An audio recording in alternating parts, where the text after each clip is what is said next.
நான் இப்பொழுது சொல்லப்போவது கதை திருட்டு சம்பந்தமான ஒரு விஷயம். 1984ஆம் ஆண்டு நான் ஒரு கதையை எழுதி பத்திரிகை ஆசிரியருக்கு பதிவு தபாலில் அனுப்பினேன். அதற்கான ஒப்புகை அஞ்சல் அக்னாலஜ்மெண்ட் கார்டு கூட வந்தது. ஆனால் அந்த கதை பிரசுரிக்கப்படவில்லை, சன்மானமும் எனக்கு வழங்கப்படவில்லை.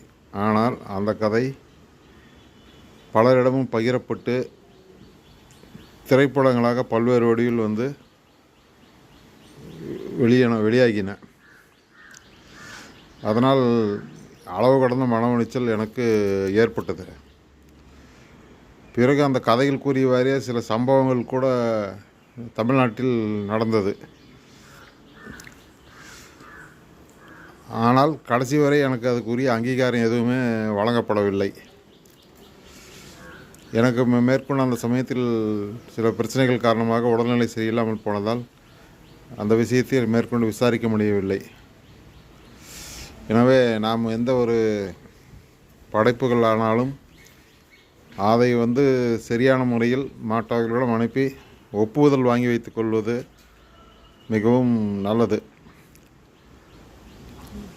எல்லோரும் வாய்க்கிலேயே பேசுவார்கள், ஆனால் நடைமுறையில் அவர்களுடைய கேரக்டர் எப்படி என்பது நெருங்கி பார்க்கும் பொழுது மட்டுமே நாம் புரிந்து கொள்ள முடியும் என்பதை இதன் மூலம் நான் புரிந்து கொண்டேன்.